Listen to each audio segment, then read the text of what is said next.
Good evening all. ముందుగా ఇక్కడికి విచ్చేసిన రౌడీ బాయ్స్ అండ్ గర్ల్స్ అందరికీ welcome. Kingdom 1.5 year back start అయినప్పుడు గౌతమ్ నాకు కథ చెప్పాడు. కథ చెప్పినప్పుడు ఇంత ఇంట్రెస్ట్ ఉంది. మొన్న నాగవంశీ గారు ఎక్కడో అన్నారు, ఇది గౌతమ్ కేజీఎఫ్ తీస్తే ఎలా ఉంటుందో అలా ఉంటుందని. అది అక్షరాల నిజం. మంచి ఇంటెన్స్డ్ ఫిలిం అనమాట ఇది. సో ఇందులో అన్ని ఎమోషన్స్తో కూడిన 4-5 పాటలు రాసే ఛాన్స్ నాకు దొరకడం, అన్ని పాటలు నేనే రాయడం చాలా హ్యాపీగా ఉంది. ముందుగా నేను కొద్దిమందికి థ్యాంక్స్ చెప్పుకోవాలి.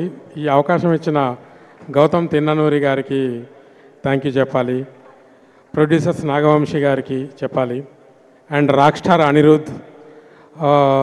రీసెంట్గా ఓ పక్కన మోనికా సాంగ్ మోగుతూనే ఉంది, ఆ పాట రాయడం జరిగింది.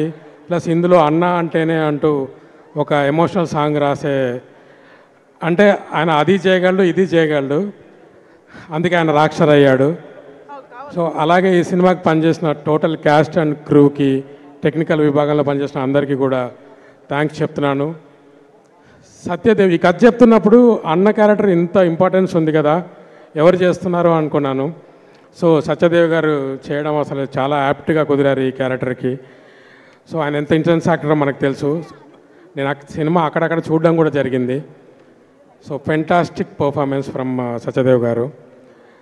ఇంకా మెయిన్ హీరో హీరోయిన్ విషయానికి వస్తే వాళ్ళిద్దరి మధ్య రొమాన్స్ ఎలా పండిందో మనం హృదయం లోపల సాంగ్లో చూసాము.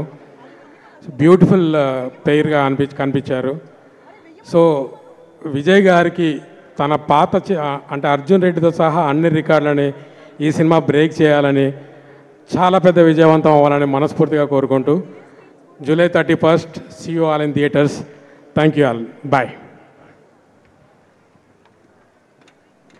Thank you so much, Krishnakant Garu. And